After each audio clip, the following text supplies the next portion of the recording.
Oi, galera. Fábio Trevisan de novo aqui na área para passar mais algumas informações, né, características dessa ferramenta chamada eAnalysis. Eu falei no vídeo passado a respeito dos componentes do eAnalysis, né? E de repente, putz, na hora que fica essa confusão de linha aqui, caraca, Fábio, como é que eu vou olhar quem está para cima, quem está para baixo, o que que eu faço? Foi pensando nisso que eu decidi criar um compilado, né? O que que é esse compilado? Compilado é a linha número 4. Vou colocar ela mais grossa, tá? E eu vou deixar essas outras linhas pontilhadas, para não atrapalhar muito a visualização. Tá legal? Eu acho que atrapalha a visualização, vou deixar todas elas preto. Porque nesse meu fundo preto vai ser quase como se elas estivessem invisíveis. Pronto, tá? E o que que esse compilado ele diz para mim? Esse compilado ele diz para mim algumas coisas, né? Por exemplo, ele diz para mim que os players eles decidiram atacar o índice na compra, mas o preço não está evoluindo, tá? Eu tô aqui no cantinho do lado esquerdo vendo tudo isso daqui. Se eu puxar o gráfico para cá, vai ficar muito pequenininho. Acho que nem tanto. Vamos dar uma esticada aqui e a gente consegue visualizar um pouco melhor. Beleza, maravilha. Então os players começaram a atacar, só que nesse ponto, o e-analysis, ele cruzou para baixo do zero, a gente consegue visualizar isso pelas cores, tá? Branco acima de zero, fúcsia abaixo de zero. E quando os players, né, os grandes, os grandes players que decidem para onde é que eles vão levar o que, se é para cima ou para baixo, decidiram vender o índice, essa linha que agrupa, né, as informações de índice, dólar e juros, ela começou a descer. E ela fez um fundo. E beleza. E normalmente eu tenho uma metodologia muito característica para negociar o índice ou o dólar utilizando só o e-análises como se fosse uma linha só. E eu acho que a ideia aqui não é muito falar a respeito disso, se bem que eu vou acabar tangenciando esse essa utilização, tá?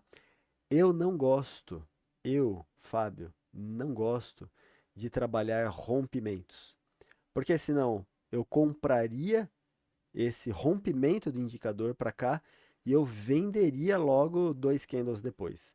Então, o que que eu gosto de fazer, tá? Beleza. Eu tô vendo, eu vou mudar a visualização aqui para histograma, porque vai permitir que a gente enxergue melhor essas coisas, tá? Vou colocar ele desse tamanho aqui assim. Então vamos lá, né? O índice aqui, ou o e-análises aqui, ele tá negativo, 0,34. Ah, eu saio vendendo? Cara, não, você não sai vendendo. Primeiro porque a gente está no início do mercado. Os 15 primeiros minutos do início do mercado, para mim, é uma região onde eu vou negociar em situações muito, mas muito específicas. Tá legal? Eu não consigo trabalhar esse tipo de informação de início da maneira que o pessoal faz, usando o fluxo de ordens ou análise de L2, né, as ordens do mercado no book, enfim. Mas vai ser o seguinte, eu tenho um valor de menos 0,34 aqui para baixo, um valor de 1,22 aqui para cima e um valor de 3,49 para baixo. Então tá, beleza. Vamos focar aqui agora no preço, né? Naquele momento onde eu preciso tomar minha decisão. Eu estou utilizando aqui, gente, os gráficos Footprint, porque eu já estou acostumado.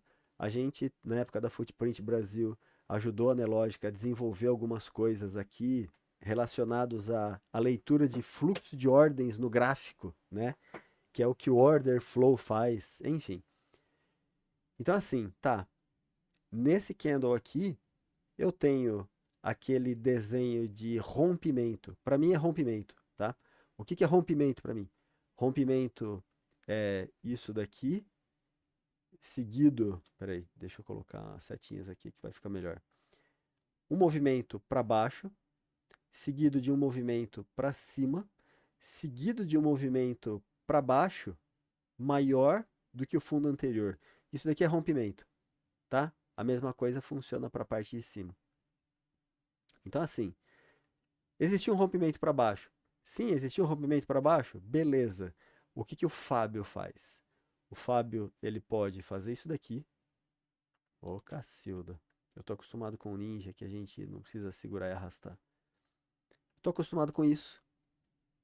Então tá, Fábio, o que é isso daqui? Isso daqui é o seguinte, ó. Vamos colocar o preço estampadão aqui. Eu gosto de defender os 50% do candle. E cá entre nós, né? Os 50% do candle, ele coincidiu exatamente com essa região aqui de imbalances empilhados, né? Stack de imbalances. Então tá, o preço fechou aqui, mas eu entendo que o preço pode voltar aqui para essa região, aonde eu vou defender essa região. Vou comprar, vou colocar meu stop aqui em cima. Enfim, a gente vai conversar mais a respeito disso. Mas olha que legal, o preço chega naquela região e retorna. Então, se eu vendi aqui no 321, eu não tive muito resultado no primeiro candle. Na verdade, eu tive até um pouco de loss, né? 200 e poucos pontos contra, para depois isso daqui começar a andar devagarzinho. Então, nesse momento, onde o e-análisis, né?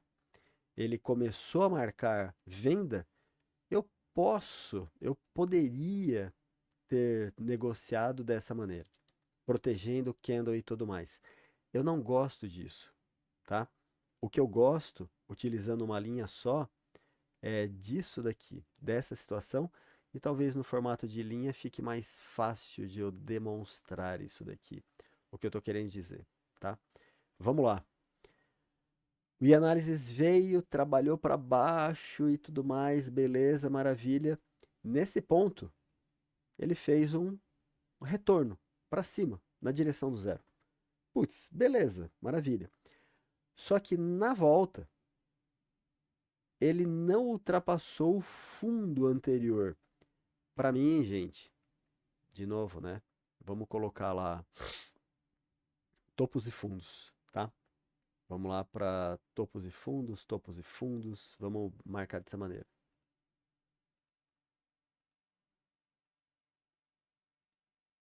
E vamos brincar de ligar os pontos, tá?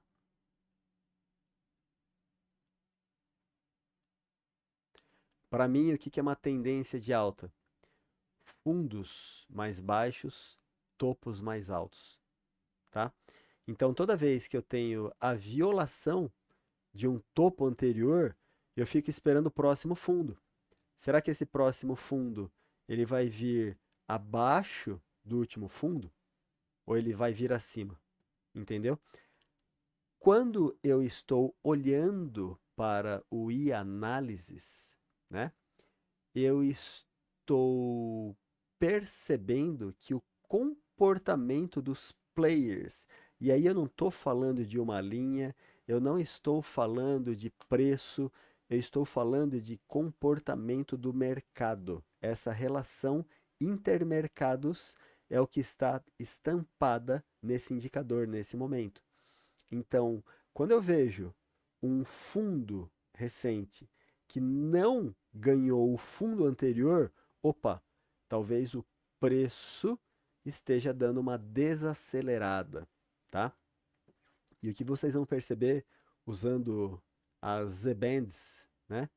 Esses canais de desvio padrão da VWAP, é que o preço, ele raramente, a não ser em situações de muita tendência e tendência muito forte, o preço raramente vai ultrapassar e trabalhar no canal entre o segundo e o terceiro desvio padrão, tá?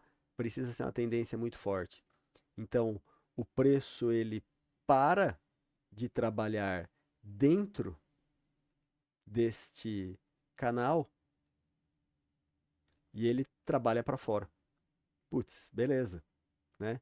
Será que acabou a tendência? Será que os players decidiram parar de vender o índice e decidiram comprar o dólar? A gente não sabe. Eu estou olhando esse topo menos 5,8. Eu estou olhando esse outro topo menos 5,4, que é mais alto do que menos 5,8. Cadê o próximo fundo? Cara, não tem próximo fundo. Simplesmente eles decidiram que eles não venderiam mais o índice ou que eles estariam comprando dólar. Entende que essa linha aqui, ela é uma síntese entre dólar, índice e juros?